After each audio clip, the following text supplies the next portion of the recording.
여러분 안녕하십니까. 저는 황 작가입니다. 황 작가의 책 읽기 오신 것을 환영합니다. 우리는 제레드 다이아몬드가 쓴 총균세를 읽고 있습니다.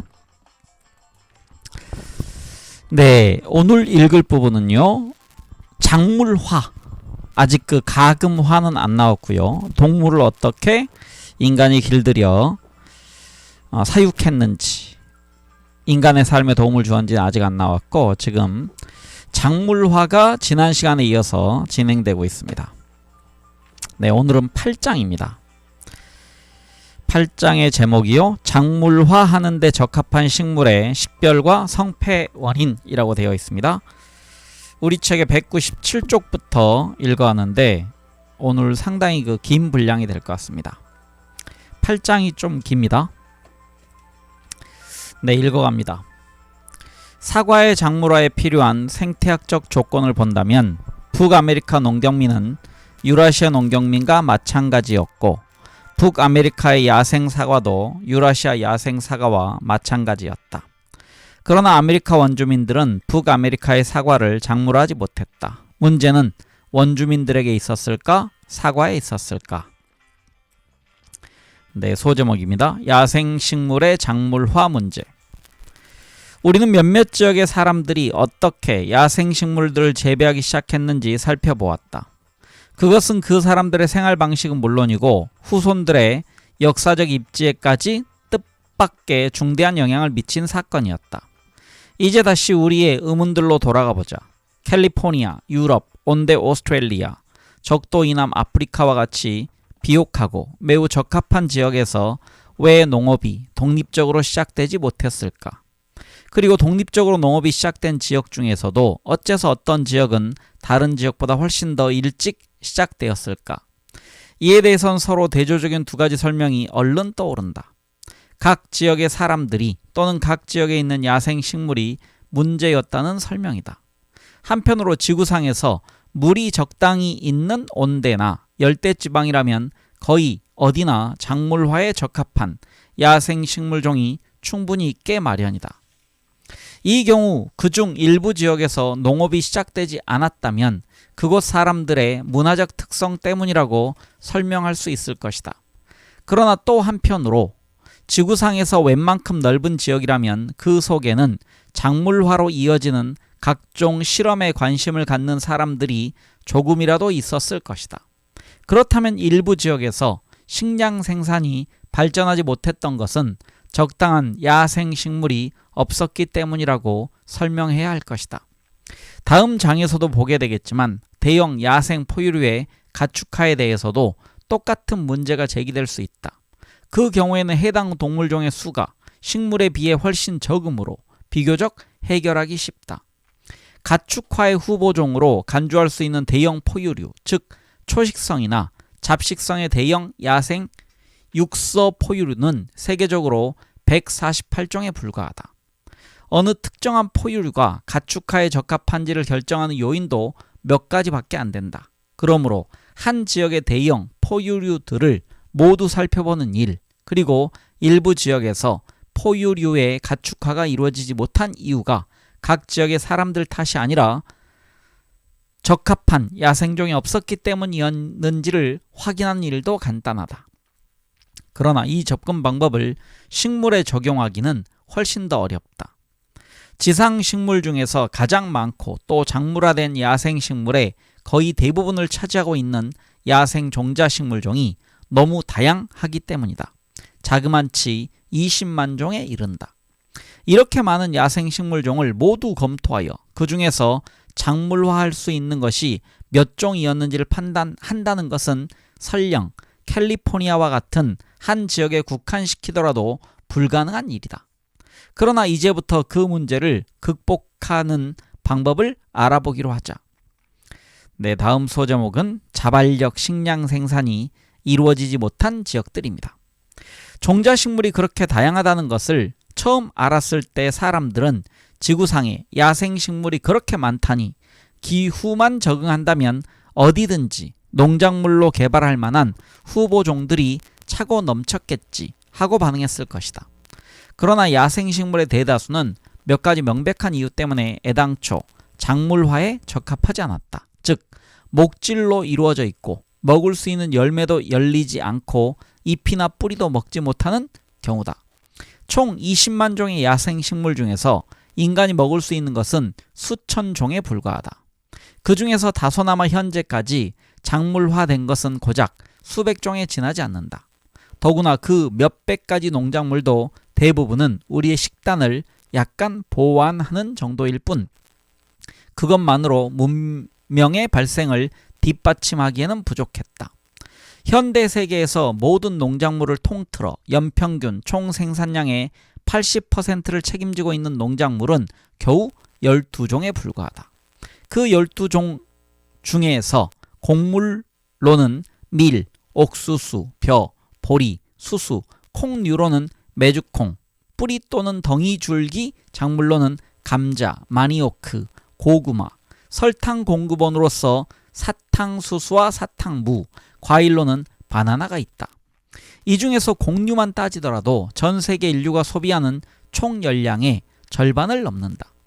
세계적으로 주요 농작물이 그렇게 소수에 불과하고 그 모두가 수천 년 전에 이미 작물화되었다는 점을 감안한다면 세계의 많은 지역에 탁월한 가능성을 가진 토종 야생식물이 전혀 없었다는 것도 그리 놀라운 일은 아니다.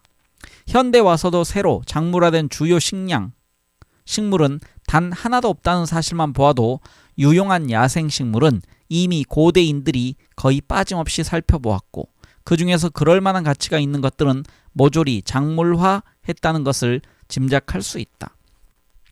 그러나 야생식물을 작물화하지 못한 몇몇 경우는 아직도 이유를 설명하기 어렵다. 가장 어이가 없는 사실은 어떤 지역에서는 작물화되고 어떤 지역에서는 그러지 못했던 식물들의 경우다. 여기서 우리는 그 야생식물을 유용한 농작물로 개발하는 일이 실제로 가능하다는 것을 알 수 있다. 그렇다면 어째서 그 야생종이 다른 지역에서는 작물화되지 않았는지 의문을 품을 수밖에 없다. 이 알쏭달쏭한 문제의 전형적인 예는 아프리카에서 발견된다.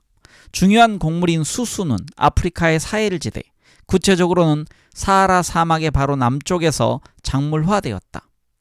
야생 수수는 남쪽으로 남아프리카까지 자생하고 있었다. 지금으로부터 2000년 전에 반투족 농경민들이 적도 이북 아프리카로부터 그곳의 농작물들을 모두 들여올 때까지 남아프리카에서는 수수는 물론이고 다른 어떤 식물도 작물화되지 못했다.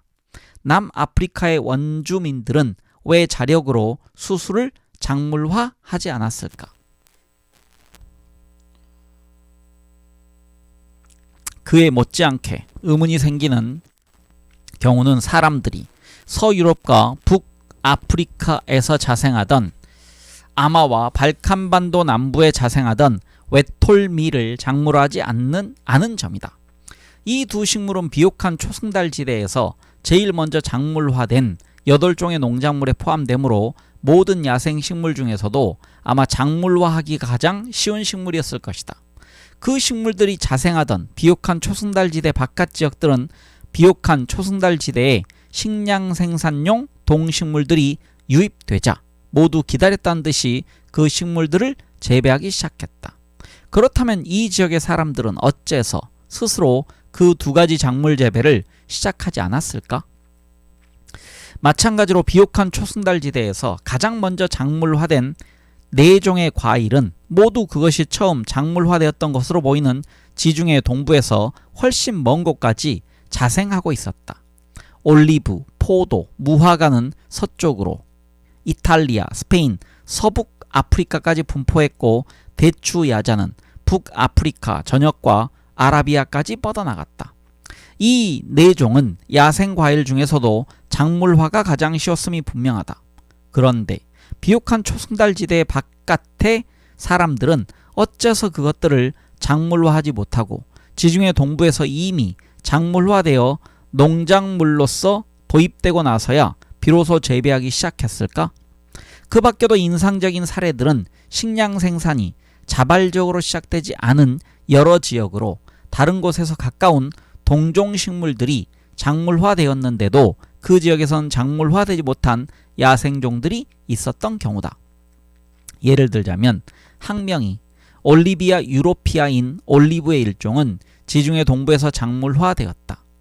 올리브에는 그 밖에도 열대 아프리카 및 남아프리카, 아시아 남부, 오스트레일리아 등 동부 등지에 약 40종이 더 있다. 그중 일부는 올리아 유로피아와 가까운 동종식물이지만 작물화된 것은 하나도 없다. 마찬가지로 야생 포도와 야생 사과도 각각 한 종만이 유라시아에서 작물화되었다. 북아메리카에도 그 동종인 야생 포도와 사과가 많이 있어서 그중 일부는 현대에 와서 유럽산 야생 사과를 개량할 목적으로 교배되기도 했다. 그렇다면 어째서 아메리카 원주민들은 이렇게 유용한 것이 분명한 포도와 사과를 자력으로 작물화하지 않았을까? 이 같은 예들은 끝도 없이 많다. 그러나 이러한 논의에는 치명적인 결함이 있다. 식물의 작물화란 수렵채집민이 한 가지 식물만을 작물화하고 그 밖에는 아무런 변화도 없이 유랑생활을 계속하는 식으로 이루어지는 것이 아니기 때문이다. 가령 북아메리카의 인디언 수렵채집민들이 정착하여 야생 사과를 재배하기만 했다면 그것이 곧 기막힌 농작물로 진화했을 것이라고 가정해보자. 그러나 유랑형 수렵채집민들이 전통적인 생활 방식을 버리고 촌락에 정착하여 사과 과수원을 가꾸기 시작하려면 우선 가축화, 작물화할 수 있는 야생 동식물이 많아서 정주영의 식량 생산 생활이 수렵채집 생활에 대해 경쟁력을 가질 정도가 되어야 했다. 요컨대 어떤 한 지역의 전체 식물군에서 작물화의 가능성은 어떻게 평가해야 할까? 예를 들어 아메리카 원주민들이 북아메리카의 사과를 작물하지 못했던 진짜 문제는 인디언들이었을까? 사과였을까? 이 질문에 대답하기 위해서 이제부터 독립적인 작물화의 중심지 중에서 서로 극단적인 대조를 보이는 세 지역을 비교해 보기로 하자. 앞에서 보았듯이 그 세 곳 중에 한 곳인 비옥한 초승달 지대는 아마도 세계에서 식량 생산이 가장 앞섰던 중심지일 것이다. 그곳은 또한 현대 세계의 주요 농작물 몇 가지와 주요 가축의 대부분이 발원된 지역이기도 했다. 그 밖의 두 지역은 뉴기니와 미국 동부이다. 두 지역 중 다시 읽겠습니다. 두 지역 다 토종식물을 작물화하기는 했지만 그 종류는 극히 적었다. 그 중에서 세계적인 중요성을 갖게 된 곳은 한 군데뿐이었으므로 거기서 나온 식량으로는 비옥한 초승달 지대에서와 같이 인간의 기술 및 정치적 조직의 광범위한 발전을 뒷받침할 수 없었다. 이러한 비교를 통하여 우리는 다음과 같은 질문을 던져볼 수 있다. 과연 비옥한 초승달 지대의 식물군과 환경은 뉴기니와 미국 동부에 비하여 명백한 이점들을 가지고 있었을까? 네, 다음 소제목은 비옥한 초승달 지대 식물군의 이점입니다. 그 비옥한 초승달 지대는요, 터키 동부 그리고 시리아 위쪽, 이란, 이라크가 있는 지역 여기를 의미합니다. 네, 이어가겠습니다. 인류사에서 핵심적인 사실 한 가지는 비옥한 초승달 지대 라고 알려진 서남아시아의 한 지역이 일찍부터 중요성을 띠었다는 점이다. 네, 중간에 설명에 나 있습니다. 지도에서 그 부분의 고지대가 초승달 모양으로 생겼기 때문에 그렇게 불린다. 그림 8-1이 있는데요. 이 부분을 참조해 보시기 바랍니다. 이곳이 지금 최초의 식량 생산지로 여겨지는 곳입니다.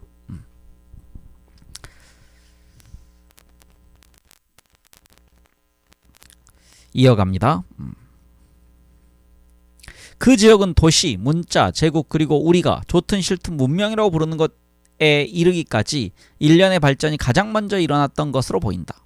그 모든 발전이 차례로 이루어질 수 있었던 것은 우선 인구가 조밀했고 잉여 식량을 비축할 수 있었고 농작물 재배 및 가축 사육의 형태로 시작된 식량 생산 덕분에 농경에 종사하지 않는 전문가들도 먹여 살릴 수 있었기 때문이다. 그러나 비옥한 초승달 지대에서 일어난 변화 중에서도 시기적으로 가장 앞섰던 것은 바로 식량 생산이었다. 그러므로 현대 세계의 기원을 이해하기 위해서는 어째서 비옥한 초승달지대에서는 동식물의 가축화, 작물화가 그렇게 빨랐느냐 하는 문제부터 해결해야 한다. 다행히도 비옥한 초승달지대는 농업의 발생과 관련하여 지구상에서 가장 많은 연구가 이루어지고 가장 잘 이해할 수 있게 된 지역이다. 비옥한 초승달지대나 그 인근에서 작물화된 농작물에 대해서는 대부분 그 야생 조상 식물이 밝혀졌다. 유전자 및 염색체 연구를 통하여 각 야생 식물과 농작물 간의 가까운 관계가 증명되었고, 자생하는 분포 지역과 작물화 과정에서 일어난 변화들도 밝혀졌다. 많은 경우에는 유전자 하나하나에 대해서까지 자세히 알게 되었다. 그러한 변화들은 지층에 차곡차곡 쌓여있는 고고학적 기록에서 관찰할 수 있고, 작물화의 대략적인 장소나 시간도 알려져 있다. 물론 다른 지역, 특히 중국과 같은 곳에도 작물화가 빨리 이루어지게 된 여러 가지 이점들이 있었다는 사실을 부정하는 것은 아니지만, 그와 같은 이점이나 그 덕분에 개발된 농작물들을 훨씬 더 상세하게 확인할 수 있는 곳이 바로 비옥한 초승달지대이다.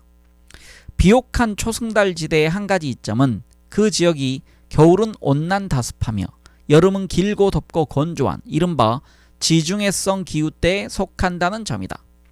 그 같은 기후는 긴 건조기에도 살아남았다가 다시 비가 내리면 재빨리 성장을 재개할 수 있는 식물종을 선택한다. 비옥한 초승달지대의 많은 식물, 특히 곡류와 콩류는 인간의 유용한 방향으로 적응했다. 한 해살이 식물이어서 건조기가 오면 식물 자체는 말라 죽어버리는 것이다.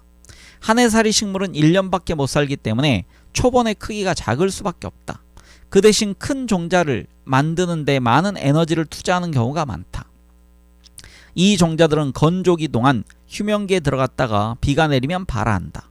그러므로 한 해살이 식물은 나무나 관목처럼 먹을 수도 없는 목질이나 섬유질의 줄기를 만들기 위해 낭비하는 에너지가 거의 없다. 특히 종자가 큰 한 해살이 곡류와 콩류의 종자는 인간이 먹을 수 있다. 이 두 가지는 현대의 주요 12종 작물의 6종이나 포함되어 있다. 그와 반대로 숲 근처에 사는 사람들이 창밖을 내다볼 때 보이는 식물종은 대개 나무나 관목이다. 그 대부분은 줄기를 먹을 수도 없거니와 먹을 수 있는 종자를 만드는 데 사용하는 에너지도 훨씬 적다. 물론 다우지대, 즉 비가 많이 내리는 지대의 숲에는 먹을 수 있는 큰 종자를 만드는 나무도 덜어 있지만, 이 종자들은 긴 건조기에 적응하지 못했기 때문에 인간이 오랫동안 저장할 수가 없다. 비옥한 초승달지대 식물군의 두 번째 이점은 그 야생조상이 이미 풍부하고 생산성이 높았던 경우가 많았다는 것이다. 또한 큰 군락을 이루고 있어서 수렵 채집민들도 금방 그 가치를 발견할 수 있었으리라는 점이다.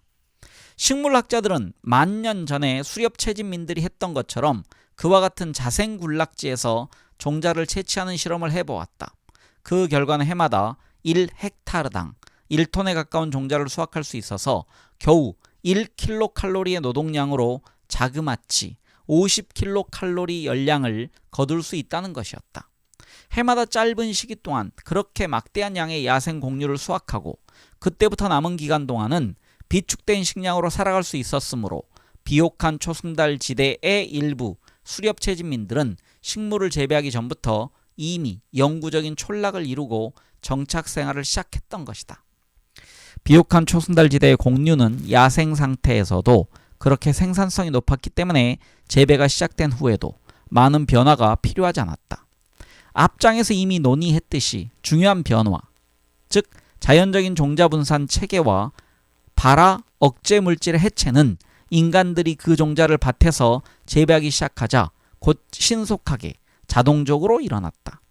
우리가 먹는 밀과 보리의 야생 조상들은 이미 농작물과 거의 흡사했으므로 각각의 조상을 밝혀내는 일에는 의심의 여지가 없다. 종자가 큰 한 해살이 식물은 작물화가 쉬웠기 때문에 비옥한 초승달지대뿐 아니라 중국과 사헬에서도 가장 먼저 개발된 농작물이거나 아니면 그 중에 일부였다. 밀과 보리의 신속한 진화를 신세계의 주요 곡류인 옥수수의 경우와 비교해보자. 옥수수의 조상일지도 모르는 야생식물은 돼지 옥수수다.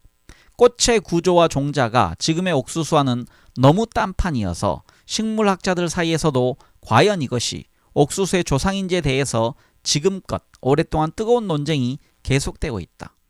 돼지 옥수수는 식량으로서 수렵체진민들에게 별다른 매력이 없었을 것이다. 야생 상태에서 야생밀에 비해 생산성이 낮았기 때문이다. 또한 종자는 거기서 진화된 옥수수보다 훨씬 조금 열렸고 그나마도 먹을 수 없는 딱딱한 껍질에 쌓여 있었다. 그러므로 돼지 옥수수가 쓸모있는 농작물이 되기 위해서는 먼저 생식 생태에 파격적인 변화가 일어나서 종자에 대한 투자를 크게 늘리고 그 돌 같은 껍질은 떼어버려야 했다. 고고학자들은 남북 아메리카에서 아주 조그마했던 고대 옥수수가 사람의 엄지손가락만큼 커지기까지 과연 몇백 년 또는 몇천 년의 농작물 개발이 필요했는지에 대해서 지금도 활발한 논쟁을 벌이고 있다. 적어도 그 크기로부터 현대의 크기에 이르기까지 다시 수천 년의 세월이 더 걸렸다는 것만은 명백한 듯하다. 밀과 보리의 눈에 띄는 장점들과 돼지 옥수수의 문제점 사이에 이 대조적인 차이는 곧 신세계와 유라시아에서 인간 사회의 발전 양상이 서로 달라졌던 것에도 중요한 요인으로 작용했을 것이다. 비옥한 초승달지대 식물군의 세 번째 이점은 여기에는 자웅동주형 제꽃가루바지, 즉 자화수분 식물의 비율이 높다는 점이다. 즉 대개는 자화수분을 하지만 가끔은 타화수분도 하는 식물의 비율이 높다는 점이다. 원래 대부분의 야생식물은 원칙적으로 타화수분을 하는 자웅동주식물이거나 암수의 두 개체로 분리되어 있어 수분을 하기 위해서는, 여기서 수분이란 게 이제 가루바지입니다. 수분을 하기 위해서는 다른 개체에 의존해야 하는 식물이라는 사실을 돌이켜보자. 그와 같은 생식 생태는 초기 농경민들을 짜증나게 만들었을 것이다. 그들이 어떤 생산적인 돌연변이 식물을 발견했더라도 그 식물의 후손은 곧 다른 개체와 교배함으로써 부모 식물로부터 물려받은 장점을 잃어버리고 말았기 때문이다. 그러므로 농작물이 될 수 있었던 야생식물은 대부분 전체 식물군에서 그 비율이 현저히 낮은 식물, 즉 자화수분을 주로 하는 자웅동주식물이거나 무성생식으로 번식하는, 예를 들면 뿌리를 통하여 부모 식물을 유전적으로 복제하는 식물이었다. 따라서 비옥한 초승달지대의 식물군에서 자웅동주형 제꽃가루바지 식물의 비율이 유난히 높다는 것은 초기 농경민들에게 보탬이 되는 일이었다. 그것은 곧 인간에게 편리한 생식 생태를 가진 야생식물의 비율이 높다는 뜻이기도 했다. 또한 제꽃가루바지 식물은 이따금씩 타화수분을 하기도 한다. 거기서 새로운 변종들이 생겨 선택폭이 넓어진다는 점에서도 초기 농경민들에게 편리했다. 그렇게 어쩌다가 일어난 타화수분은 동일한 종에 속하는 개체끼리만이 아니라 서로 가깝지만 다른 종 사이에서도 발생하여 이종 간의 잡종을 만들어냈다. 비옥한 초승달지대의 제꽃가루바지 식물 중에서 그렇게 생겨난 잡종이 바로 현대 세계에서 가장 소중한 농작물인 빵밀이다. 비옥한 초승달지대에서 최초로 작물화된 8종의 주요 농작물은 모두 제꽃가루바지 식물이었다. 그리고 그 제꽃가루바지 곡물 중 외톨밀, 에머밀, 보리 중에서 두 종류의 밀에는 단백질 함량이 높다. 즉 8 내지 14% 된다는 또 하나의 이점이 있었다. 그와 대조적으로 동아시아와 신세계에서 각각 가장 중요한 곡류 농작물인 벼와 옥수수는 단백질 함량이 낮다는 것이 영양면에서 심각한 문제점으로 대두되었다. 네, 다음 소제목은 서유라시아 지중해성 기후대의 남다른 이점입니다. 이상에서 비옥한 초승달지대의 식물군이 최초의 농경민들에게 유리했던 점들을 몇 가지 살펴보았다. 결국 그 지역의 식물군에는 작물화에 적합한 야생식물의 비율이 유난히 높았음을 알 수 있다. 그러나 비옥한 초승달지대가 속해 있는 지중해성 기후대는 서쪽으로 더 연장되어 남유럽과 아프리카 서북부의 많은 부분도 포함하고 있다. 그리고 세계에는 그와 유사한 지중해성 기후를 가진 곳이 4군데나 더 있다. 캘리포니아, 칠레, 오스트레일리아 서남부, 남아프리카 공화국 등이다. 그러나 이들 지중해성 기후 지역에서는 비옥한 초승달 지대와 앞을 다투어 식량 생산이 일찍 시작되기는커녕 아예 토착적인 농업을 시작하지도 못했다. 그렇다면 과연 서유라시아의 이 지중해성 기후대에는 어떤 남다른 이점이 있었을까? 비옥한 초승달 지대는 다른 지중해성 기후대에 비해서 적어도 5가지 이점이 있었다는 사실이 밝혀졌다. 첫째, 서유라시아에는 유라시아는 유럽과 아시아 대륙입니다. 다시 읽겠습니다. 첫째, 서유라시아에는 세계에서 가장 넓은 지중해성 기후대가 있다. 따라서 그보다 작은 오스트레일리아 서남부와 칠레의 지중해성 기후대에 비하여 야생 동식물도 다양하다. 둘째, 지중해성 기후대 중에서도 서유라시아는 계절별, 연도별 기후변화가 가장 큰 지역이다.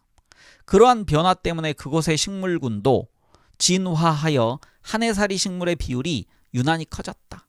종의 다양성과 한해살이 식물의 높은 비율이라는 이 2가지 요인이 합쳐져서 결국 서유라시아의 지중해성 기후대에서 가장 다양한 한해살이 식물을 볼 수 있는 것이다.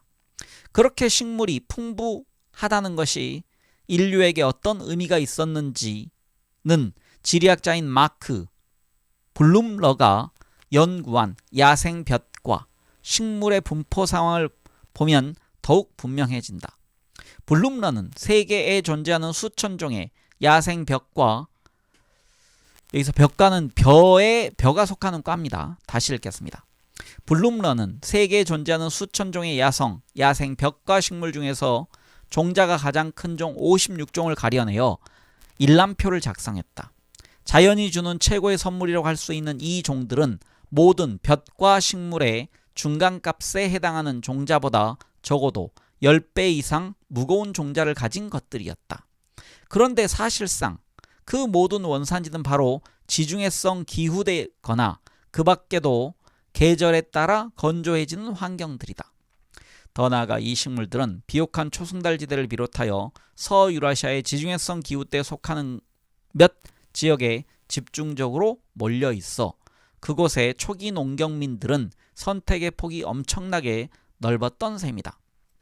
세계에서 가장 훌륭한 56종의 벽과식물 중에서 자그만치 32종을 독차지하고 있었으니 말이다. 특히 비옥한 초승달 지대 최초의 중요 농작물 속에 포함되어 있던 보리와 에머밀은 그 56종 중에서도 종자 크기가 각각 3위와 13위를 차지했다. 그와 대조적으로 칠레의 지중해성 기후대에는 그 같은 우수종이 2종밖에 없었고 캘리포니아와 남아프리카에는 각각 1종씩, 그리고 오스트레일리아 서남부에는 아예 전무했다. 이 사실 하나만 보더라도 인류사의 흐름을 설명하는 일이 크게 진척된 셈이다. 비옥한 초승달 지대의 지중해성 기후대가 가진 세 번째 이점은 짧은 거리 안에서도 고도 및 지형 변동이 심하다는 점이다. 이곳에는 지구상에서 가장 낮은 지점, 즉 사해도 있지만 테헤란 인구에는 해발 5,600m에 달하는 산맥, 즉 엘브루즈 산맥도 있다. 그와 같이 고도의 변동이 심하면 환경도 다양해져서 농작물의 잠재적인 조상인 야생식물도 매우 다양해진다. 산맥 부근의 저지대에는 강과 범람원과 사막이 있어서 관계농업이 적합하다. 그와 대조적으로 오스트레일리아 서남부의 지중해성 기후대는 물론이고 그보다도 정도가 덜하지만 남아프리카 공화국의 서유럽의 지중해성 기후대도 고도, 생식지, 지형 등의 변화가 적다.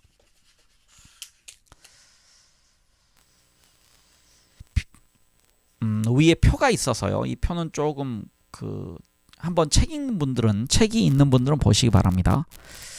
종자가 큰 벽과 식물종의 세계적 분포라고 되어 있습니다. 네, 저는 글 읽기를 이어가겠습니다. 비옥한 초승달지대의 고도차가 심하다는 것은 곧 수확기가 제각각이었다는 뜻이다. 높은 고도에서 자라는 식물들은 낮은 고도에서 자라는 식물들에 비해 종자를 늦게 생산했다.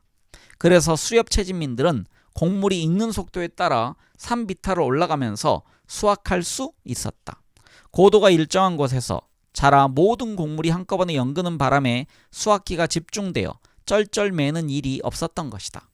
그러다가 재배가 시작되자 산비탈에서 자라면서 불규칙한 비에 의존하던 야생 곡류의 종자를 최초의 농경민들이 가져다가 물이 풍부한 하천유역에 심는 것은 간단한 일이었다. 그곳에서는 식물이 더욱 안정적으로 자라며 강우량에도 덜 의존했기 때문이다. 비옥한 초승달지대가 짧은 거리 안에서도 생태학적으로 다양했던 것은 네 번째 이점과도 관계가 있었다.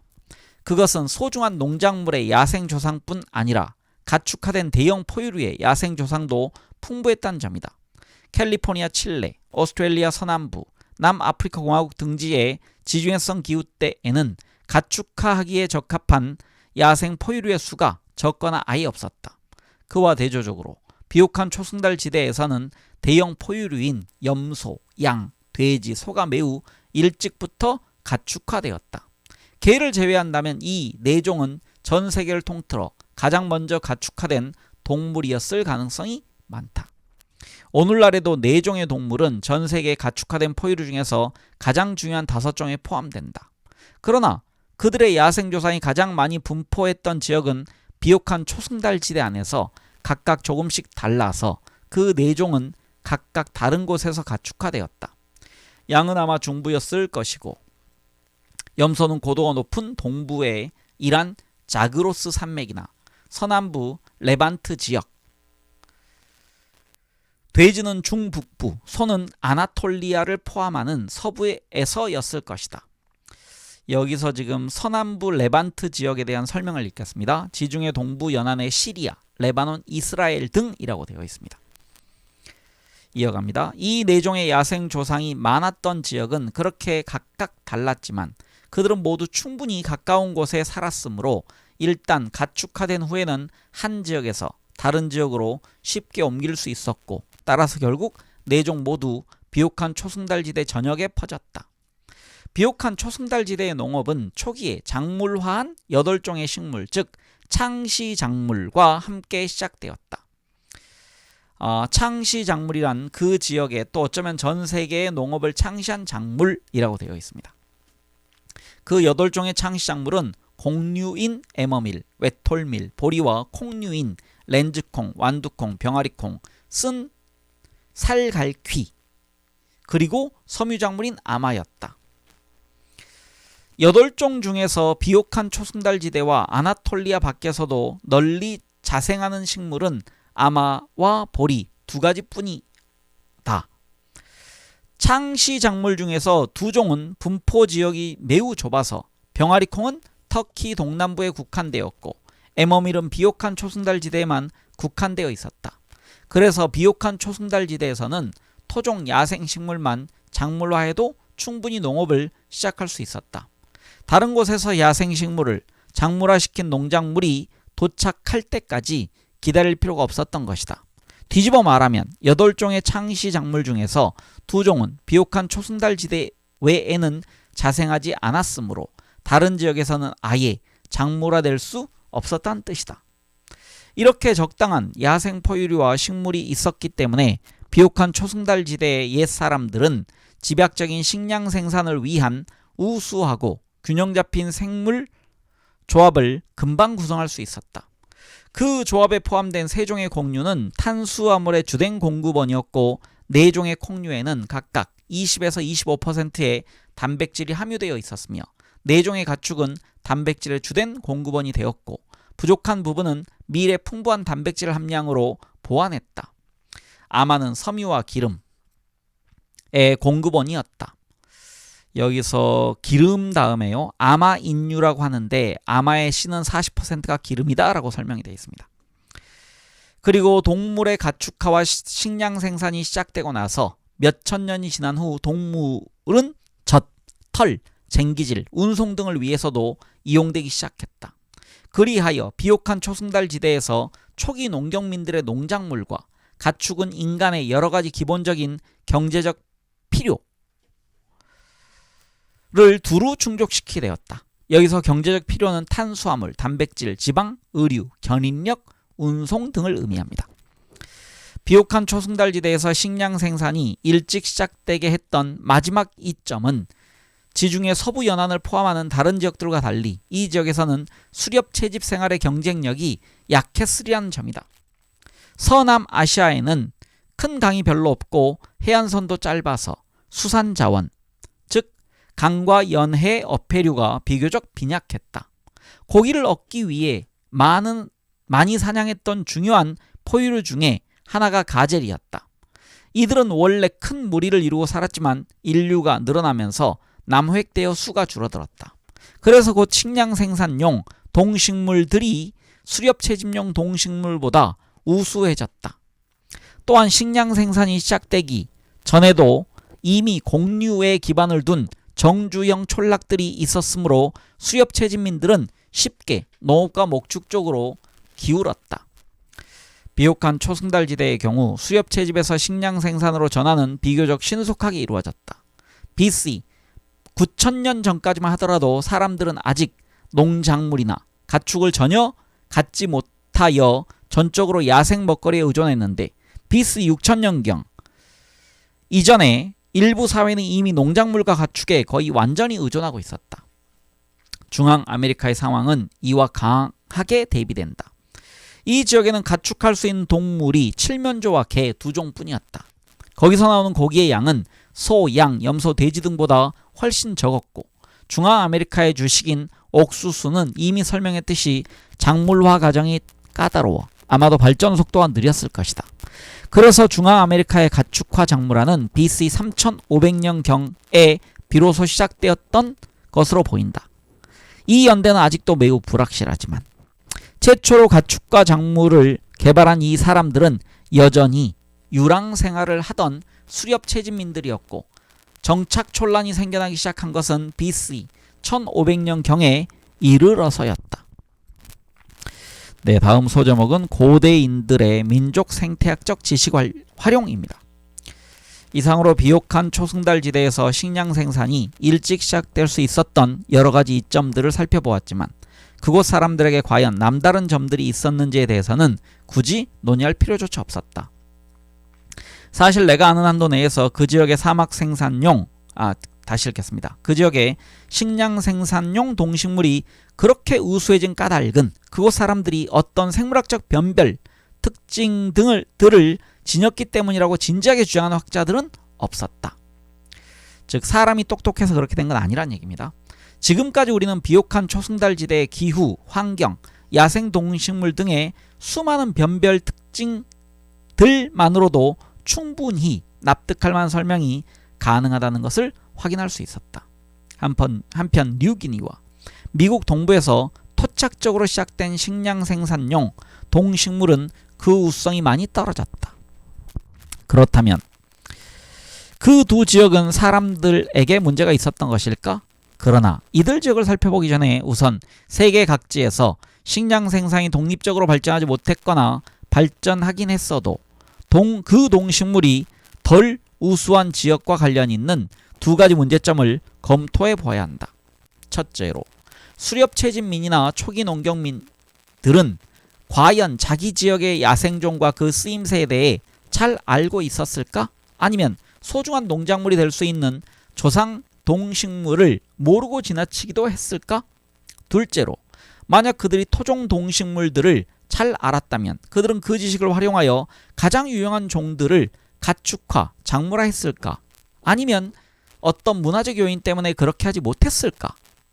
첫 번째 문제에 대해서는 아예 그것만 집중적으로 연구하는 과학의 분야가 있다.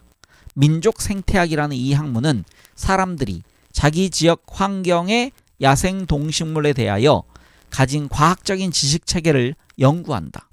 그러한 연구는 특히 전 세계에 얼마 남지 않은 수렵 채집 민족들과 아직도 야생 먹거리나 자연 생산물에 크게 의존하는 민족들에게 집중되었다. 그 연구 결과는 대개 그 같은 민족들은 걸어다니는 자연사 백과사전이라 할 정도로 적어도 천여 종이 넘는 동식물의 이름을 자기 지역의 언어로 알고 있을 뿐만 아니라 각종의 생태학적 특성, 분포, 잠재적인 쓰임새 등에 대해서도 해박한 지식을 갖고 있음을 보여준다. 그러나 사람들이 점점 가축화, 작물화된 동식물에 의존하게 될수록 그 같은 전통적인 지식은 차츰 그 가치를 잃어버리고 사라져 현대의 슈퍼마켓에서 장을 보는 사람들에 이르면 야생 벽과 식물과 야생 콩가 식물조차 구별하지 못하게 된다. 전형적인 예를 들어보자. 나는 지난 33년 동안 뉴기니에서 생태 탐사를 했다. 현장에 나갈 때마다 아직도 야생 동식물을 많이 이용하는 뉴기니인들과 동행했다. 그러던 어느 날 포레족 동료들과 나는 다른 부족이 길을 막고 있어서 보급기지로 돌아가지 못하고 정글에서 굶주리고 있었는데 한 포레족 남자가 버섯을 찾아 커다란 배낭에 가득 담고 야영지로 돌아와 굽기 시작했다. 드디어 식사 시간. 그런데 갑자기 불안한 생각이 들었다. 혹시 저 버섯에 독이 있으면 어쩌지?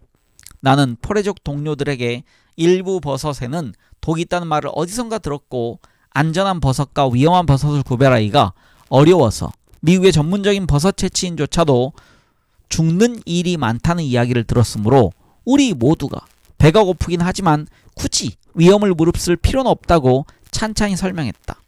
그러자 내 동료들은 화를 내면서 설명해 준 것이 있으니까 입 닥치고 듣기만 하라고 말했다.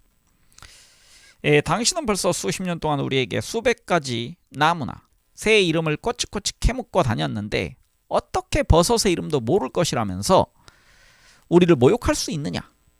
독버섯과 안전한 버섯도 구별하지 못할 만큼 멍청한 놈들은 미국인들 뿐이다. 그러고는 식용버섯들을 29가지나 말해주었다. 각각의 종에 대하여 포렌족 언어로 된 이름은 물론이고 숲에서 그것을 찾을 수 있는 장소까지 상세히 설명했다. 이것은 탄티라는 버섯으로 나무에서 자란다. 먹어도 괜찮을 뿐만 아니라 맛도 썩 좋다. 내가 뉴기니인들 데리고 이 섬의 다른 지역으로 갈 때마다 그들은 항상 거기서 만나는 다른 뉴기니인들과 그 지역의 동식물에 대해 얘기를 주고받는다. 그러다가 쓸만해 보이는 식물이 있으면 자기 마을로 가져가서 심어본다. 이렇게 내가 뉴기니인들에게서 경험한 내용은 다른 지역에서 전통적인 민족들을 연구한 민족 생태학자들의 경험과도 일치한다. 그러나 사실상 그 민족들은 조금이라도 식량을 생산하고 있거나 아무튼 종전의 수렵체진민 사회가 부분적인 변화를 겪고 난 후 이 세계의 마지막으로 남아있는 사람들이다. 그러므로 식량 생산이 시작되기 전 지구상의 모든 사람들이 야생종에 전적으로 의존하여 먹거리를 구하던 시대에는 야생종에 대한 지식도 훨씬 더 자세했을 것이다.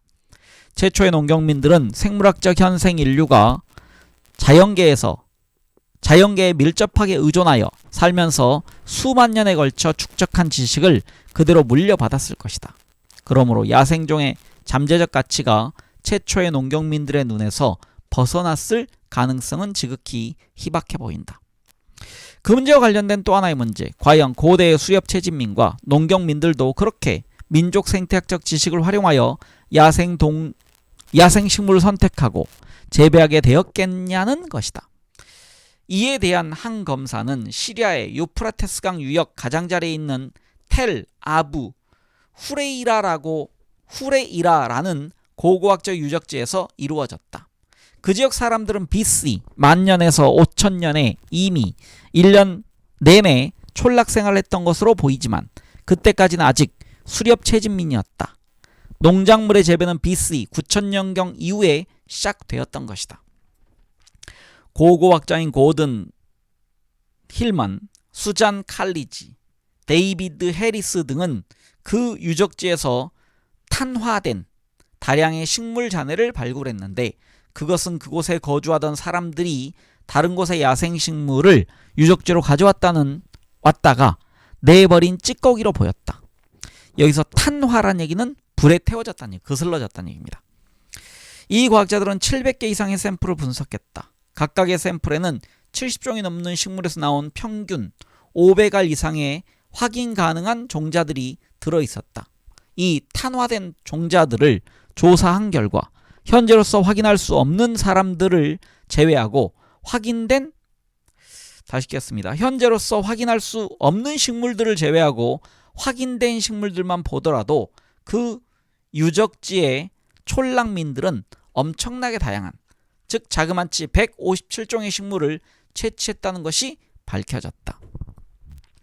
이 촐랑민들은 몹시 고지식한데 과연 눈에 띄는 종자식물을 모조리 주워다가 집으로 가져와서 함부로 먹었을까?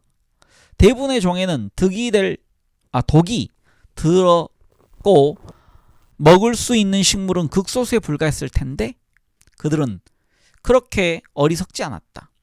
야생식물을 157종이나 채취했다면 이것저것 가리지 않고 마구 주워 모은 것처럼 보이지만 그 밖에도 그 주변에서 자생하는 종들이 많았다. 그러나 탄화된 잔해 속에서는 발견되지 않았다.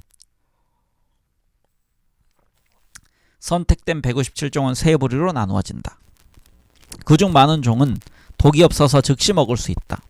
또 콩류와 겨작과에 속하는 식물들은 종자에 독이 있지만 이 독소는 간단히 제거할 수 있어서 금방 종자를 먹을 수 있다.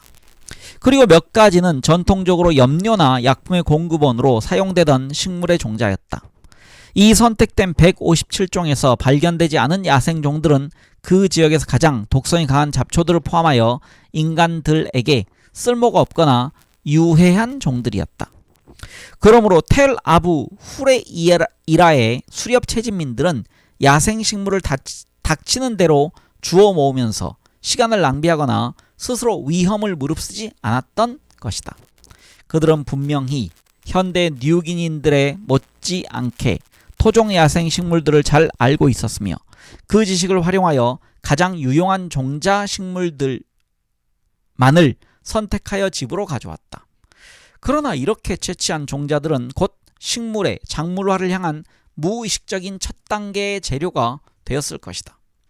고대인들이 민족 생태학적 지식을 얼마나 잘 활용했는지에 대한 또 한 가지 예는 BC 9000년부터 8000년의 요르단강 유역이다. 이 지역에서는 그 시기에 농작물 재배가 이루어지기 시작했다. 이곳에서 최초로 작물화된 곡류는 오늘날에도 세계적으로 가장 생산적인 농작물에 속하는 보리와 에머밀이었다.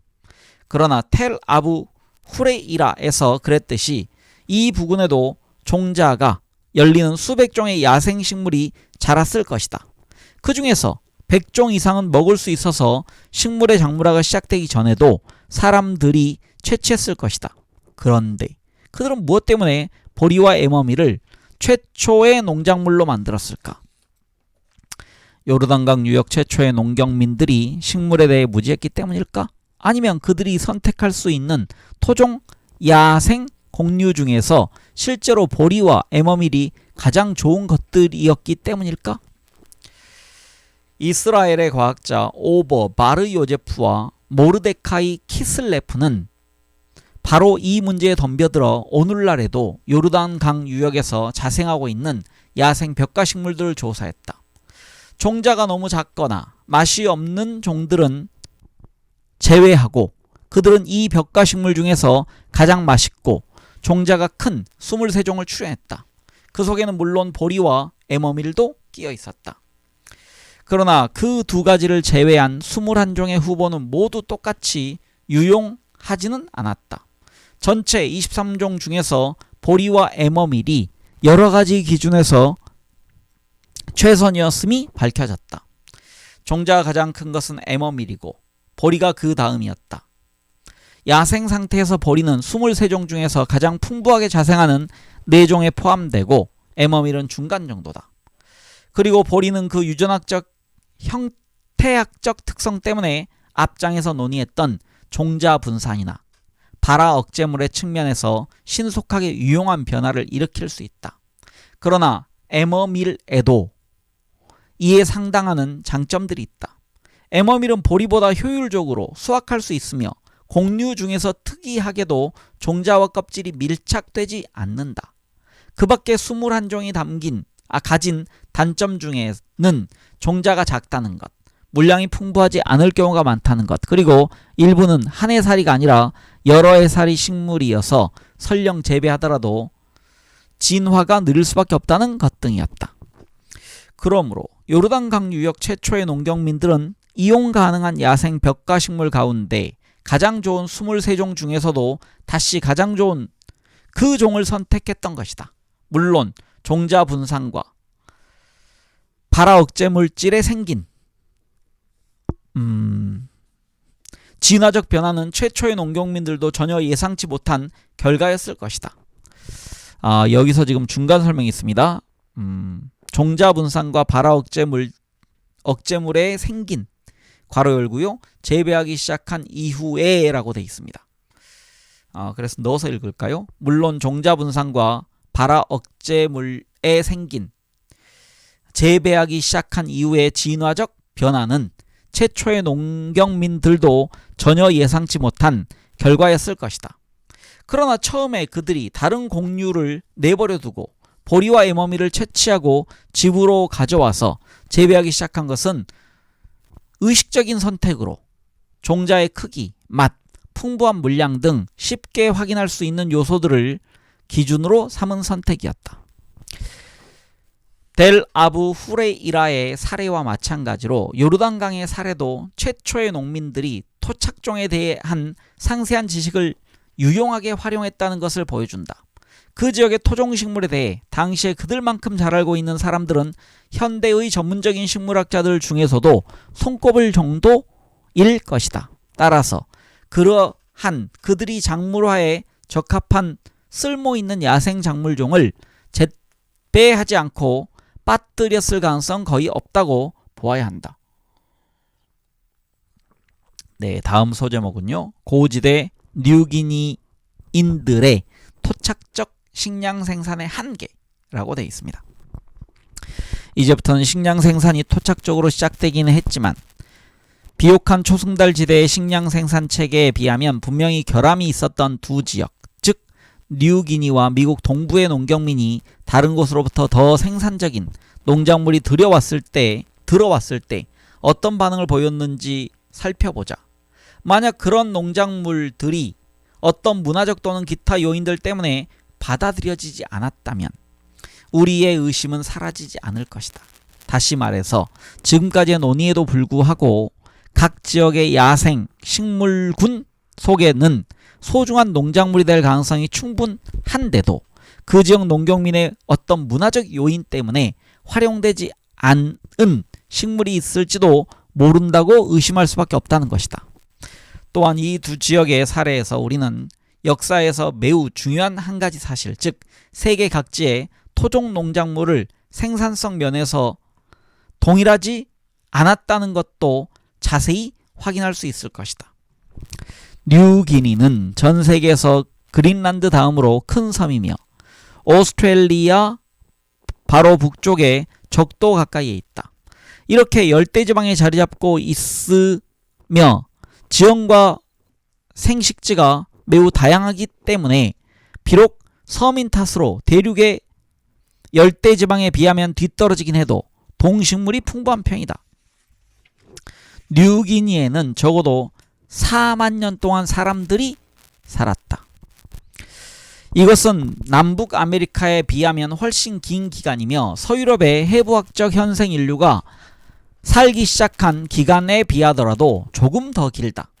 그러므로 뉴기니인들로서는 그 지역의 식물군과 동물군을 파악할 시간이 충분했던 셈이다.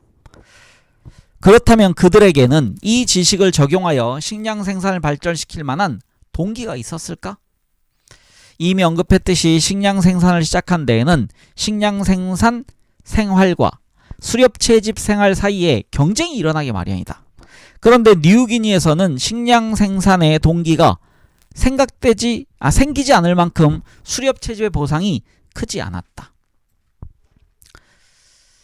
다시 읽을까요? 그런데 뉴기니에서는 식량 생산의 동기가 생기지 않을 만큼 수렵 채집의 보상이 크지 않았다. 특히 현대 뉴기니 사냥꾼들은 야생동물이 몹시 귀에 심각한 어려움을 겪고 있다.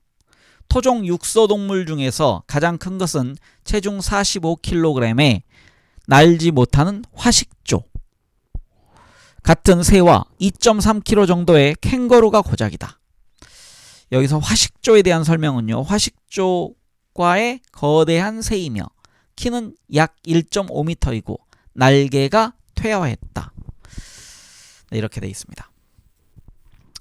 이어가겠습니다. 물론 뉴기니 해안지방의 저지대 사람들은 풍부한 어패류를 얻고 있고 내륙 쪽의 일부 저지대 사람들은 특히 야생 사고야자를 먹으면서 오늘날까지 수렵채집민으로 살아가고 있다.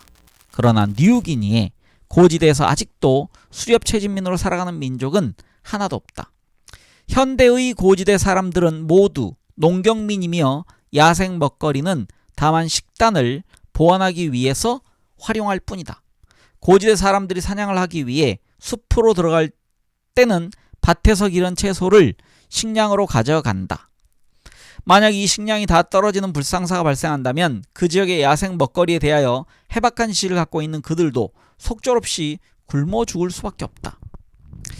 이렇게 현대 뉴기니의 대부분 지역에서 수렵 채집 생활만으로는 살아갈 길이 없기 때문에 오늘날 뉴기니의 고지대 사람들은 물론이고 대부분의 저지대 사람들까지 농경민이 되어 정교한 식량 생산 체계를 유지하며 정착 생활을 하는 것도 전혀 놀라운 일이 아니다. 전에는 술로 덮여있던 다시 읽겠습니다. 전에는 숲으로 덮여있던 고지대의 광활한 지역들이 전통적 농경민들의 손에서 밭으로 변했고 울타리를 치고 배수를 하는 등 철저히 관리되면서 조밀한 인구를 먹여 살리고 있다. 고고학적 증거에 의하면 뉴기니에서 농업이 기원한 것은 BC 7000년경으로 매우 오래전으로 거슬러 올라간다. 농업이 시작되던 시기에 뉴기니 주변의 다른 육지에는 아직 수렵채집민밖에 없었으므로 고대 이 농업은 뉴기니에서 독립적으로 발전했을 것이다.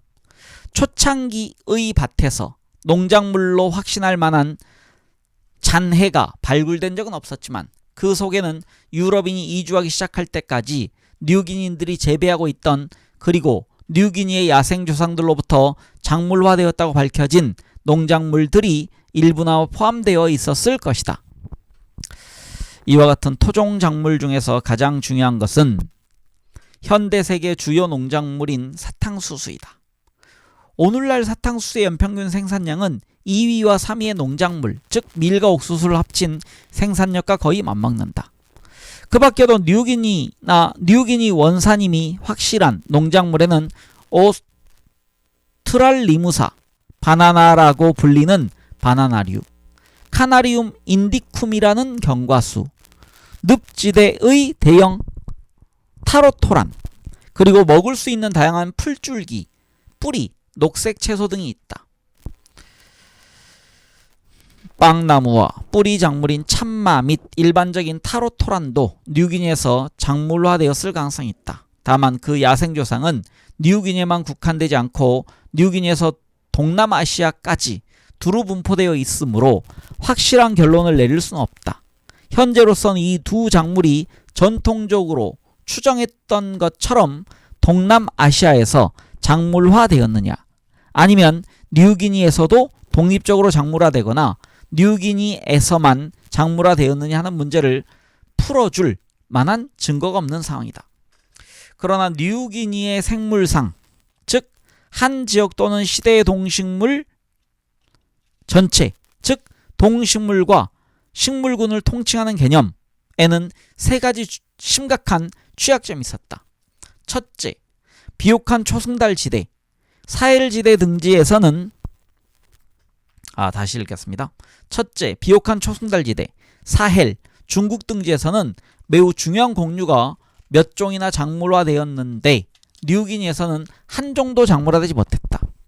그 대신 뿌리 작물이나 나무 작물이 중심적이었으므로 뉴기니는 다른 열대성 다우 지역, 즉 아마존, 열대서 아프리카, 동남아시아의 농업 체계에서도 발견되는 경향을 극단적으로 나타내고 있는 셈이다. 이들 지역의 농경민들도 뿌리 작물에 역점을 두긴 했지만 적어도 두 종의 곡류, 즉 아시아 벼와 대형 종자가 열리는 율무라는 아시아산 곡류는 작물화했다. 뉴기니에서 공유 농업이 시작되지 못한 이유는 애당초 작물화할 만한 야생 작물이 너무 적었기 때문이었을 가능성이 많다. 이 지역의 토종식물은 전 세계에서 종자가 가장 큰 야생 벽가식물 56종의 6종 속에 단 한 종도 끼지 못했던 것이다. 둘째, 뉴기니의 동물군에는 가축할 수 있는 대형 포유류가 전혀 없었다. 현대 뉴기니에 존재하는 가축이라고는 돼지와 닭과 개뿐이고 그나마도 모두 지난 몇천 년 이내에 동남아시아에서 인도네시아를 거쳐 들어온 것들이다. 그래서 뉴기니의 저지대 사람들은 물고기를 잡아서 단백질을 얻지만 고지대 사람들은 심각한 단백질 부족으로 고생하고 있다. 그들이 열량의 대부분을 섭취하는 주식, 즉 타로토란과 고구마는 단백질 함량이 낮기 때문이다. 타로토란의 경우는 단백질이 1%밖에 안 되며 백미보다도 훨씬 적고 비옥한 초승달지대의 밀류와 콩류에는 못 미치는 수준이었다. 여기서 이제 밀류와 콩류는요 각각 8에서 14%와 20에서 25%를 가지고 있다라고 되어 있습니다. 뉴기니 고지대의 어린이들은 올챙이배를 하고 있다. 그것은 양은 많지만 단백질이 부족한 식사할 때 나타난 특징이다. 뉴기니인들은 남녀노소를 불문하고 가축화된 대형 포유류나 대형 야생동물이 많은 지역에서는 먹지 않는 생쥐, 개미, 개구리를 비롯한 작은 동물들을 일상적으로 잡아먹는다. 그리고 뉴기니의 전통적인 고지대 사회에 식인 풍습이 만연되어 있었던 궁극적인 이유도 아마 단백질 결핍 때문이었을 것이다. 마지막으로 고대에는 뉴기니의 뿌리 작물도 단백질뿐 아니라 열량까지 부족했다. 그 작물들은 오늘날 많은 뉴기니인들이 살고 있는 높은 고도에서는 잘 자라지 않기 때문이다. 그러나 수백 년 전에 남아프리카 원산에 새로운 뿌리 작물인 고구마가 뉴기니에 들어왔다. 아마 스페인인들이 필리핀에 전해준 고구마가 다시 전파되었을 것이다. 타로토란이나 예전에 뉴기니에서 재배했을 것으로 추정되는 다른 뿌리 작물에 비하면 고구마는 고도가 높은 곳에서도 재배할 수 있고 성장 속도도 빠르며 재배 면적당 생산량이나 노동시간당 생산량도 높다. 고구마가 들어오고 나서 고지대의 인구는 폭발했다. 고구마가 들어오기 전에는 뉴기니의 고지대 사람들이 살면서 농경을 했지만 토종 농산물의 문제점 때문에 인구 밀도에도 제한이 있었고 사람이 살 수 있는 고도에도 제한이 있었던 것이다. 뉴기니는 비옥한 초승달지대와 좋은 대조를 이룬다. 비옥한 초승달지대의 수렵체지민들이 그랬던 것처럼 뉴기니의 수렵체지민들도 독립적으로 식량 생산을 발전시켰다. 그러나 그 지역에는 가축화, 작물화 할 수 있는 콩류 동물 등이 없었다. 따라서 고지대에서 단백질이 결핍되었고 높은 고도에서 재배할 수 있는 토종 뿌리 작물에도 취약점이 있었다. 결국 그들의 토착적인 식량 생산은 제한될 수밖에 없었던 것이다. 그러나 뉴기니인들도 오늘날 지구상에 존재하는 어느 민족 못지않게 자기 지역의 야생 동식물을 잘 알고 있었던 것만 사실이다. 그러므로 작물화할 가치가 있는 야생 식물종이라면 무엇이든지 발견하여 시험해 보았을 것이다. 그리고 고구마가 도착했을 때 열광적으로 받아들인 것만 보더라도 알 수 있듯이 농작물 속에 포함시킬 만큼 유용한 식물이 있었다면 금방 알아보았을 것이다. 이러한 사실은 오늘날의 뉴기니에서도 확인된다. 새로 도입한 농작물이나 가축을 먼저 접할 수 있는 또는 그것을 받아들이는 문화적 태도를 가진 부족들은 그렇지 못한 부족들을 희생시키면서 팽창한다. 그러므로 뉴기니의 전통적인 식량 생산에 한계가 있었던 것은 뉴기니인들과의 아무 상관도 없었다. 모든 것은 뉴기니의 생물상의 환경 때문이었던 것이다. 네, 다음 소제목입니다. 아메리카 원주민들이 지닌 생물상의 환경의 취약점입니다. 각 지역의 토착적인 농업이 그 지역의 식물군에 좌우되었음을 보여주는 또 하나의 예는 미국 동부의 경우다. 뉴기니와 마찬가지로 그 지역에서도 토종 야생식물의 독립적인 작물화가 이루어졌다. 그러나 초기의 발전상에 대해서는 뉴기니보다 미국 동부가 훨씬 더 자세히 연구되었다. 최초 농경물이 다시 읽겠습니다. 최초의 농경민들이 재배한 농작물들도 밝혀졌고 각 토종 식물의 작물화 시기와 순서도 확인되었다. 아메리카 원주민들은 다른 곳의 농작물들이 도착하기 전에 이미 미국 동부의 여러 강 유역에 정착해 토종 농작물을 바탕으로 집약적인 식량 생산을 시작했다. 그러므로 그들은 가장 유망한 야생 식물들을 충분히 활용할 수 있는 위치에 있었다. 과연 그들은 어떤 식물들을 실제로 작물화했으며 그렇게 해서 생긴 토종 농작물들은 비옥한 초승달 지대의 창시작물과 어떻게 달랐을까? 미국 동부의 창시작물은 비옥한 초승달 지대에서 밀과 보리가 작물화되고도 6,000년이 지난 후, 즉 BC 2500년에서 1500년에 작물화된 4종의 식물들이었다. 그 중에서 호박의 일종은 먹을 수 있는 종자뿐만 아니라 작은 그릇으로도 이용되었다. 나머지 3종의 창시작물은 순전히 먹을 수는 있지 다시 읽겠습니다.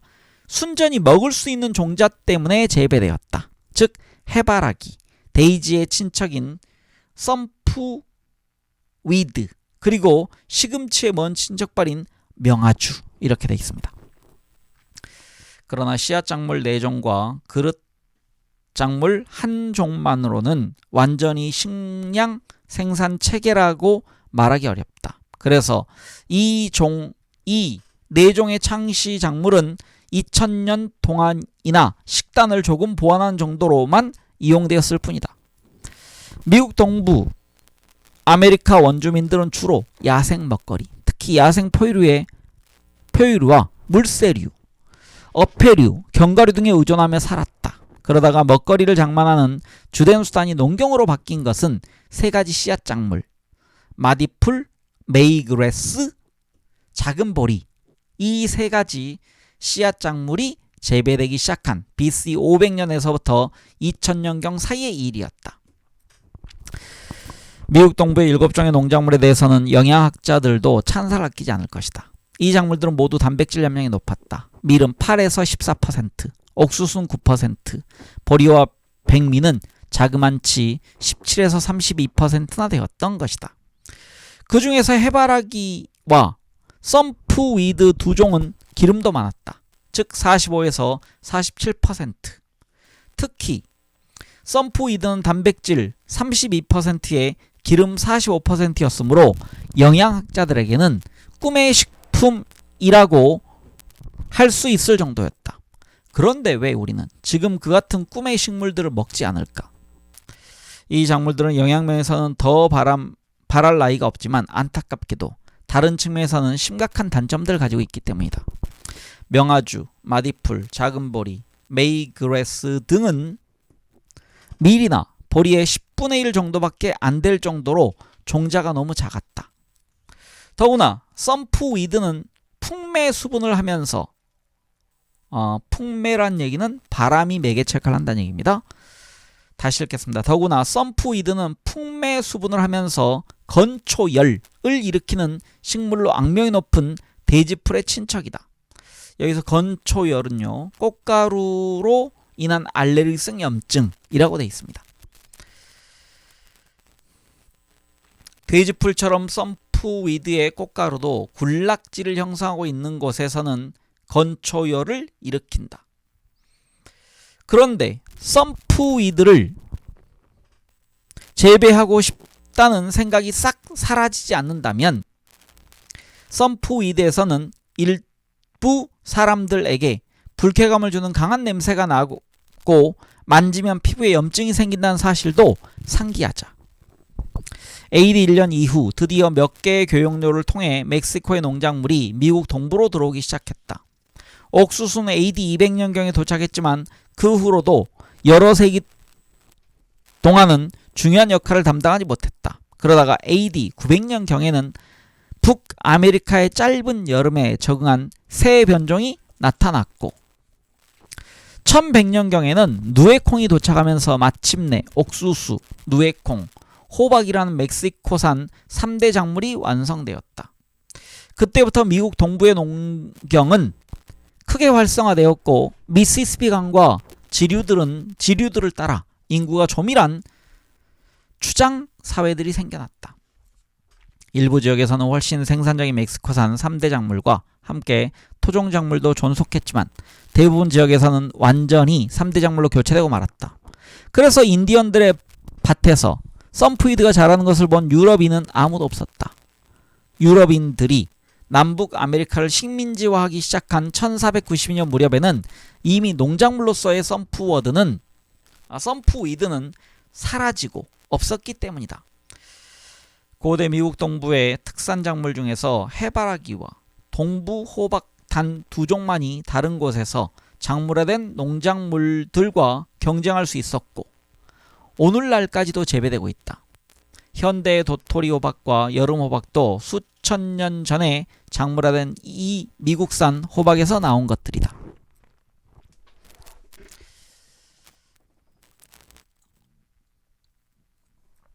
이상과 같이 뉴기니와 마찬가지로 미국 동부의 경우도 시사하는 바가 많다. 이 지역은 선험적으로 생산적인 토착 농업이 발달했음직한 곳이다. 토양이 비옥하고 강우량이 적당하며 기후도 적합해서 오늘날에는 풍요로운 농업이 이루어지고 있다. 식물군도 생산적인 야생 경과수, 즉 떡갈나무와 히코리를 포함하여 종이 다양했다. 실제로 이 지역의 아메리카 원주민들은 토종 작물을 바탕으로 농업을 발전시켰고 촌락 생활을 영위했으며 BC 200년부터 AD 400년경에는 문화의 꽃을 활짝 피우기도 했다. 오늘날의 오하이오주를 중심으로 한 호프웰 문화가 그 대표적인 예다.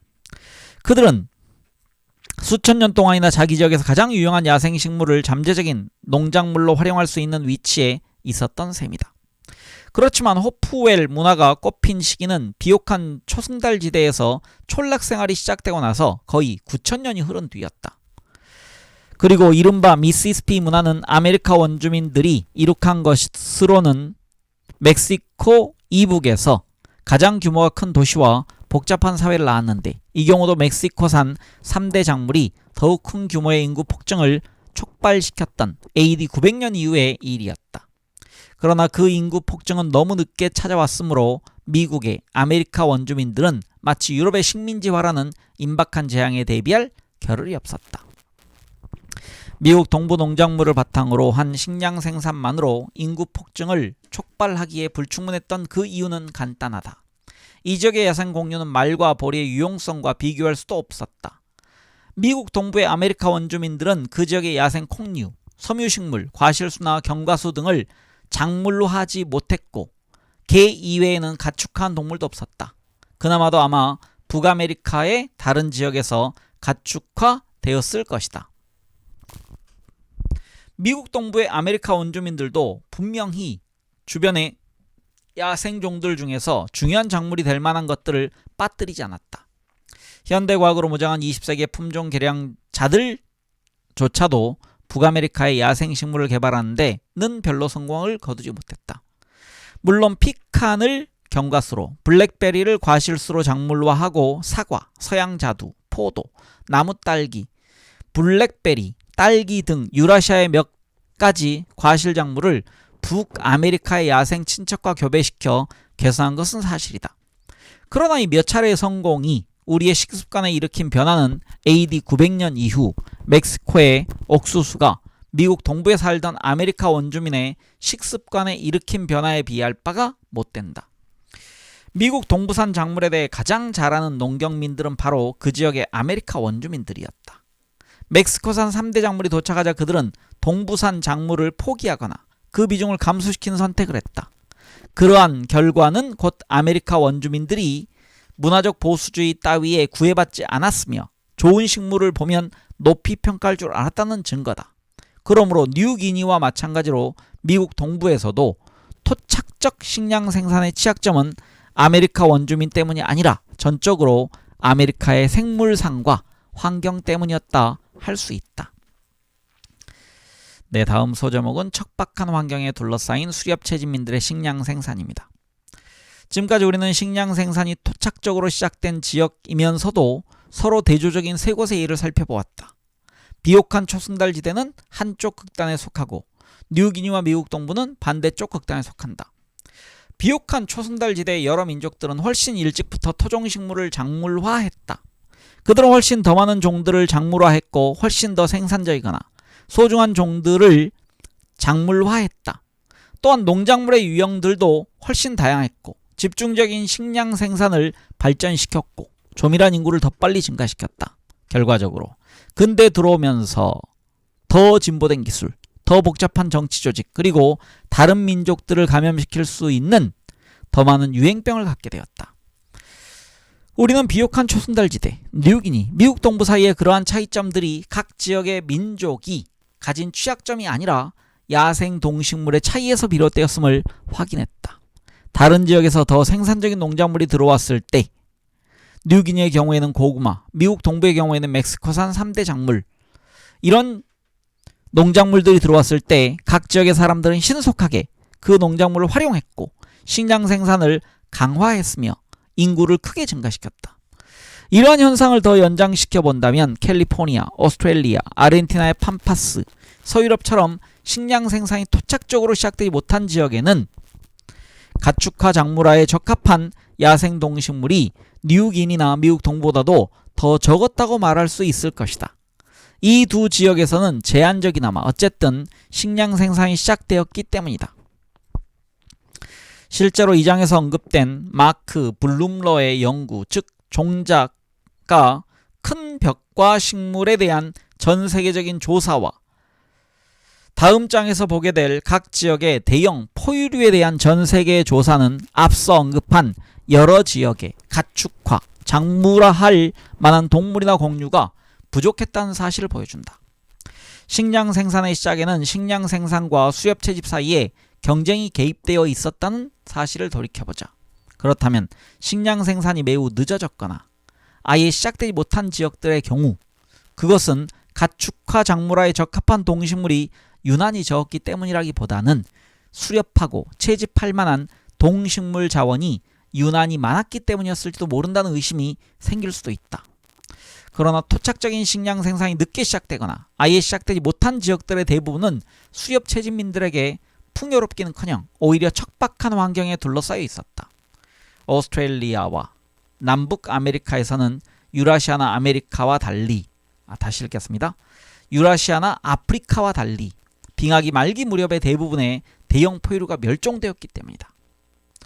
그래서 이들 지역에서는 식량 생산에 대한 수렵 채집의 경쟁력이 비옥한 초승달지대보다도 약했다. 그러므로 이들 지역에서 식량 생산이 실패하거나 취약했던 것은 사냥감이 풍부한 데서 오는 경쟁 때문이었다고 말하기 어렵다. 네, 다음 소제목은요. 오랜 시간, 넓은 지역에 걸친 혁신적인 야생 동식물에 대한 수용성입니다.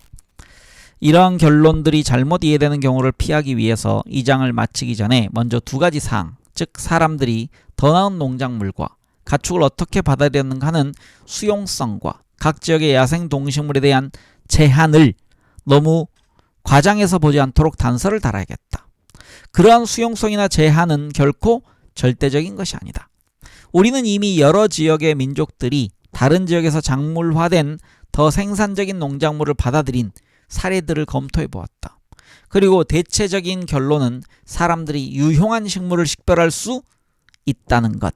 그러므로 작물화에 적합한 더 좋은 토종식물이 있었다면 금방 알았으리라는 것. 문화적 보수주의나 금기 따위에 구애받지는 않았으리라는 것이었다. 그러나 이 장에서 오랜 시간에 걸쳐 넓은 지역에서라는 중요한 수식어를 덧붙여야 한다. 인간 사회에 대해 잘 아는 사람이라면 매우 생산적인 농작물, 가축, 그 밖에 보다 나은 것을 찾아서 선택하는 혁신적인 어떤 사회가 이런 것들을 거부했던 사례들을 무수히 제시할 수 있기 때문이다. 물론 모든 사회가 자기들에게 유용한 모든 혁신을 신속하게 받아들였다고 생각하는 것은 명백히 잘못된 판단이다. 나도 그렇게 주장하려는 것은 아니다. 사실 한 대륙 전체 또는 적어도 수백 개의 경쟁적인 사회가 공존하고 있는 넓은 지역을 놓고 보았을 때 그중 어떤 사회는 혁신에 대해 더 관용적이며 또 어떤 사회는 더 저항적이다. 새로운 농작물 가축, 기술 등을 잘 받아들이는 사회는 그 덕분에 잘 먹고, 다시 읽겠습니다. 그 덕분에 더 잘 먹을 수 있어서 혁신에 저항하는 다른 사회보다 인구가 더 많아진다. 결과적으로 다른 사회를 교체하거나 정복하거나 말살할 수 있게 된다. 이러한 현상은 새로운 농작물을 받아들이는 일에 그치지 않고 훨씬 광범위하게 일어나는 중요한 현상이다.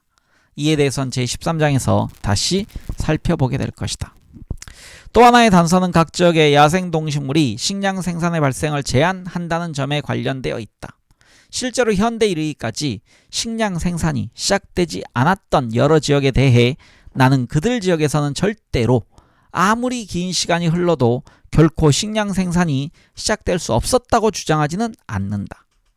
오스트레일리아 원주민들이 현대까지도 석기시대의 수렵채 지민으로 남아있는 것을 보면서 오늘날의 유럽인들은 특히 이 원주민들은 그냥 두었으면 영원히 그와 같은 상태에 머물러 있었을 것이라고 생각한다. 그런 오류를 제대로 판단하기 위해 외계에서 온 어느 방문객이 BC 3000년에 지구에 뚝 떨어졌다고 가정해보자. 미국 동부에서 식량 생산이 시작된 것은 BC 2500년경의 이르므로 그 외계인은 그곳에서 식량 생산을 발견하지 못했을 것이다.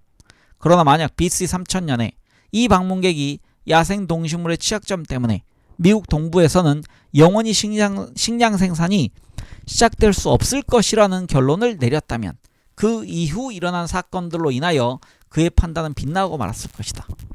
마찬가지로 어떤 외계인이 BC 8500년이나 500년이 아니라 BC 9500년에 비옥한 초승달 지대를 방문했다면 비옥한 초승달 지대 역시 영구적으로 식량 생산에 부적합한 곳이라고 오해했을 것이다.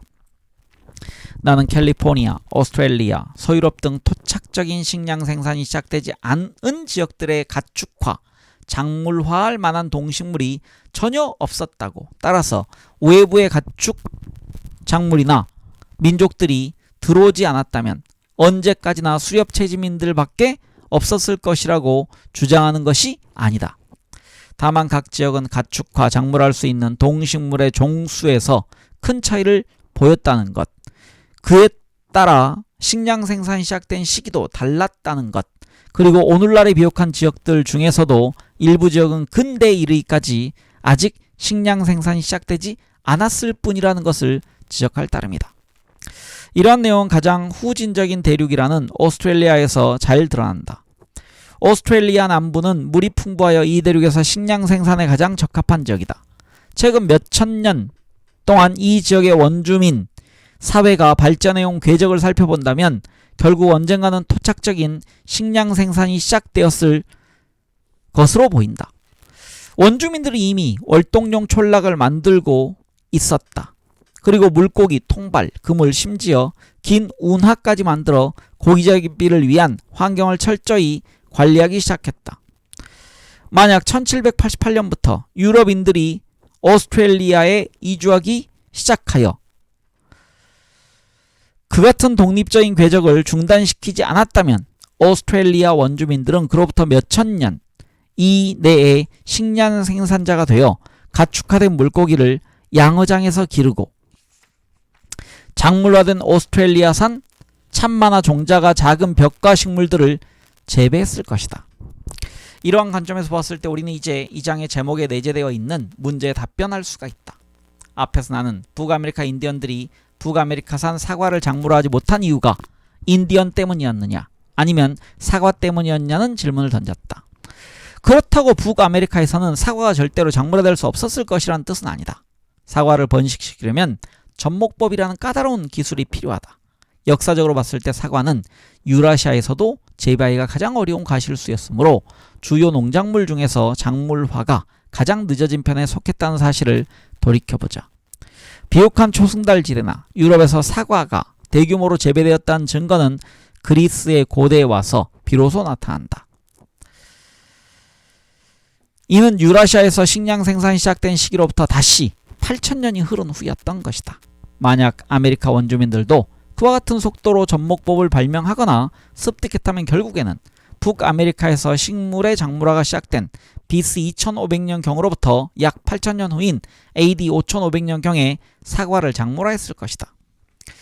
그러므로 유럽인들이 들어올 때까지 아메리카 원주민들이 북아메리카산 사과를 작물화하지 못한 이유는 그 지역 사람들 때문도 아니었고 사과 때문도 아니었다. 사과의 작물화에 필요한 생태학적 선행 조건들을 본다면 북아메리카 인디언 농경민들은 유라시아의 농경민들과 마찬가지였고 북아메리카의 야생 사과도 유라시아의 야생 사과와 마찬가지였다. 사실 독자들이 지금 이 장을 읽으면서 먹고 있는 사과, 즉 슈퍼마켓에서 파는 사과 일부는 최근에 유라시아의 사과와 북아메리카의 야생 사과를 교배시켜 개량한 변종들이다. 그러므로 아메리카 원주민들이 사과를 작물하지 못한 이유는 아메리카 원주민들에게 주어진 야생 동식물 전체의 문제였다. 그 동식물들이 가축화, 작물화에 그다지 유망하지 않아서 북아메리카에서는 식량 생산이 늦게 시작되었기 때문이다. 네, 긴 글을 읽었습니다. 제가 8장을 읽었습니다. 식량 생산의 기원과 문명의 교차로 중에서요. 지금 작물화라는 부분에 대해서 왜 어느 지역에선 작물화가 이루어지고 또 어느 지역에선 작물화가 되지 않는지에 대한 얘기가 나왔습니다. 어쨌든 인류는 이렇게 작물화시켜서 농사를 지어서 잉여 농산물을 만들어냈고 이를 통해 관료제와 전문가들을 만들어서 인류 문명이 발달했다는 얘기입니다. 네, 다음 장에서는 제가 이 책의 많은 부분을 까먹었는데 이 부분은 제가 기억을 합니다. 톨스토이의 소설 안나 카레니나의 법가 언급된 안나 카레니나 법칙이 나옵니다. 네, 이 부분은 읽어두시면 굉장히 유용한 부분이 될 것 같습니다. 다음 시간에 뵙겠습니다. 감사합니다.